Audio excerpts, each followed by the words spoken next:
Pride and Prejudice, Chapter 59. "My dear Lizzie, where can you have been walking to?" was a question which Elizabeth received from Jane as soon as she entered their room, and from all the others when they sat down to table. She had only to say in reply that they had wandered about till she was beyond her own knowledge. She coloured as she spoke, but neither that nor anything else awakened a suspicion of the truth. The evening passed quietly, unmarked by anything extraordinary. The acknowledged lovers talked and laughed. The unacknowledged were silent.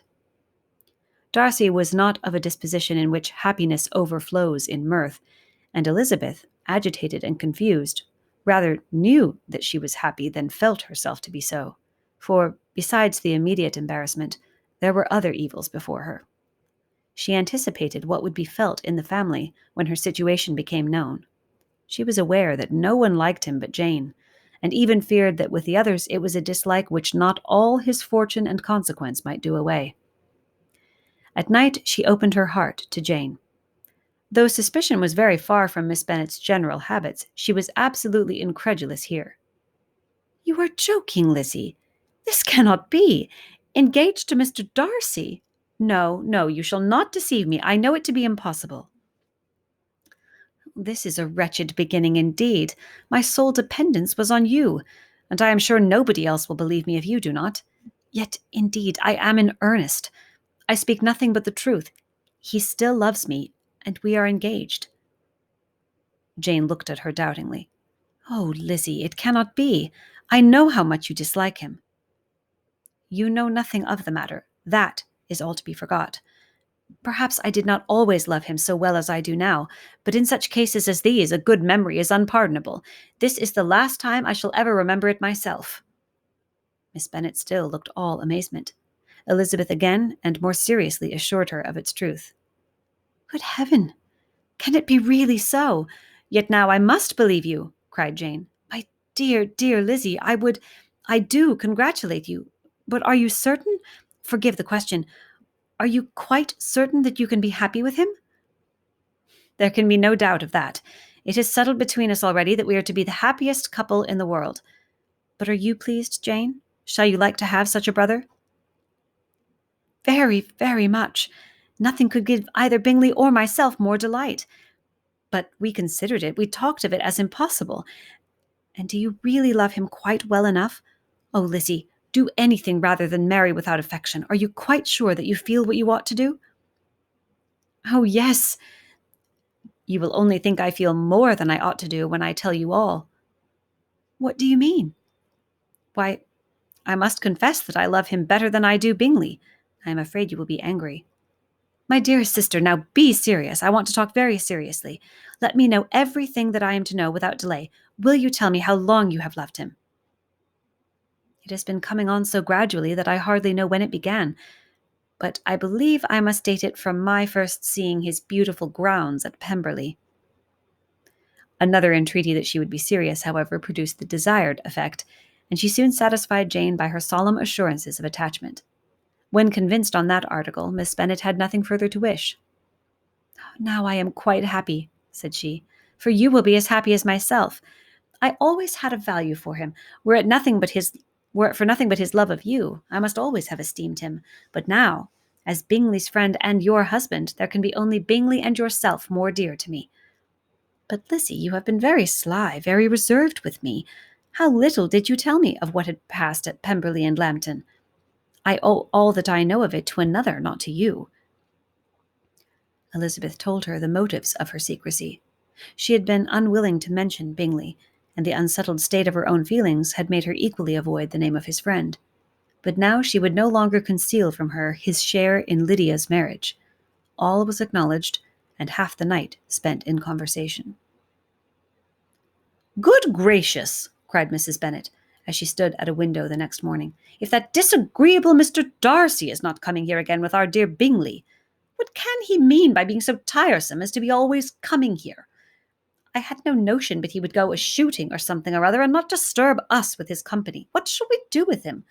Lizzie, you must walk out with him again, that he may not be in Bingley's way." Elizabeth could hardly help laughing at so convenient a proposal. yet was really vexed that her mother should be always giving him such an epithet. As soon as they entered, Bingley looked at her so expressively and shook hands with such warmth as left no doubt of his good information, and he soon afterwards said aloud, "Mrs. Bennet, have you no more lanes hereabouts in which Lizzie may lose her way again to-day?" "I advise Mr. Darcy and Lizzie and Kitty," said Mrs. Bennet, "to walk to Oakham Mount this morning. It is a nice long walk, and Mr. Darcy has never seen the view." "It may do very well for the others," replied Mr. Bingley, "but I am sure it will be too much for Kitty. Won't it, Kitty?" Kitty owned that she had rather stay at home. Darcy professed a great curiosity to see the view from the Mount, and Elizabeth silently consented. As she went upstairs to get ready, Mrs. Bennet followed her, saying, "I am quite sorry, Lizzie, that you should be forced to have that disagreeable man all to yourself, but I hope you will not mind it. It is all for Jane's sake, you know, and there is no occasion for talking to him except just now and then, so do not put yourself to inconvenience." During their walk, it was resolved that Mr. Bennet's consent should be asked in the course of the evening. Elizabeth reserved to herself the application for her mother's. She could not determine how her mother would take it, sometimes doubting whether all his wealth and grandeur would be enough to overcome her abhorrence of the man.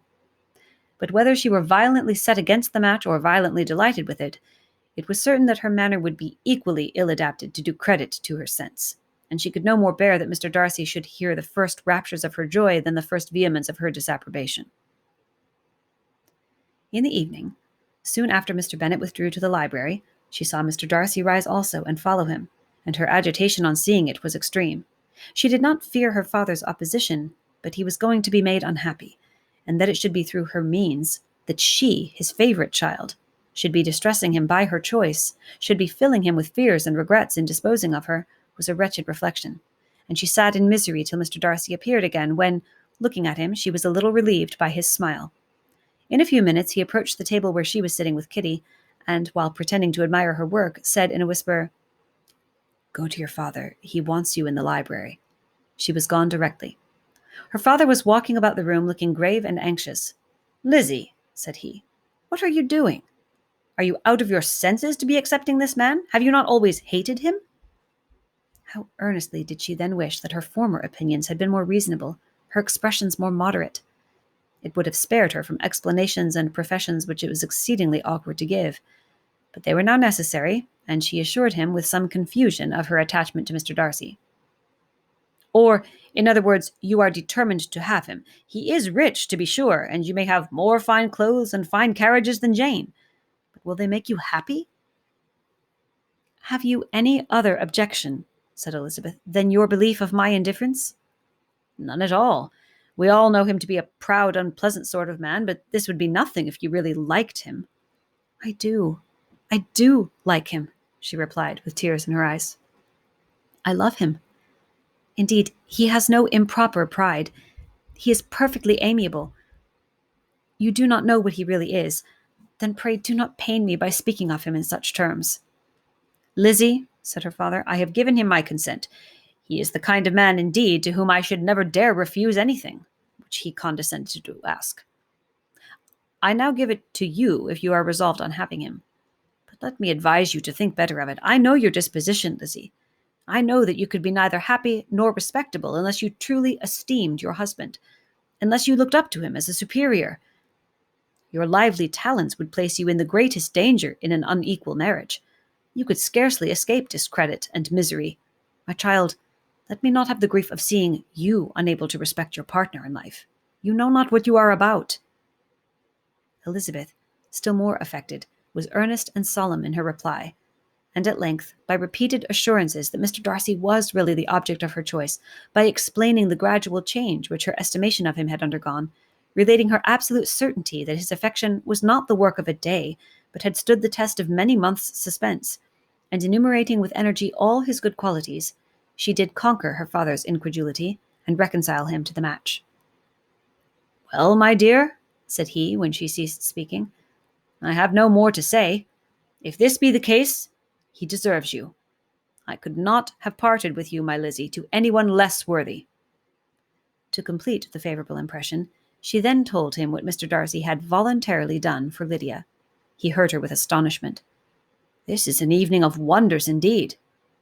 And so Darcy did everything. Made up the match, gave the money, paid the fellow's debts, and got him his commission? So much the better.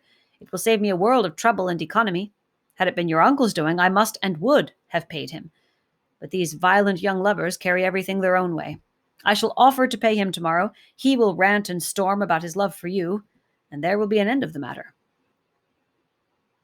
He then recollected her embarrassment a few days before, on his reading Mr. Collins's letter, and after laughing at her some time, allowed her at last to go, saying, as she quitted the room, "If any young men come for Mary or Kitty, send them in, for I am quite at leisure." Elizabeth's mind was now relieved from a very heavy weight, and after half an hour's quiet reflection in her own room, she was able to join the others with tolerable composure. Everything was too recent for gaiety, but the evening passed tranquilly away. There was no longer anything material to be dreaded, and the comfort of ease and familiarity would come in time. When her mother went up to her dressing room at night, she followed her, and made the important communication. Its effect was most extraordinary, for on first hearing it, Mrs. Bennet sat quite still, and unable to utter a syllable, nor was it under many, many minutes that she could comprehend what she had heard, though not in general backward to credit what was for the advantage of her family, or that came in the shape of a lover to any of them. She began at length to recover, to fidget about in her chair, get up, sit down again, wonder, and bless herself. Good gracious! Lord bless me, only think! Dear me, Mr. Darcy, who would have thought it? And is it really true? Oh, my sweetest Lizzie, how rich and how great you will be!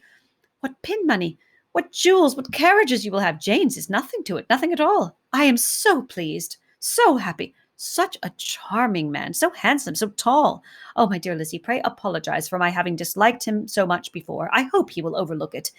Dear, dear Lizzie, a house in town, everything that is charming, 3 daughters married, 10,000 a year. Oh, Lord, what will become of me? I shall go distracted.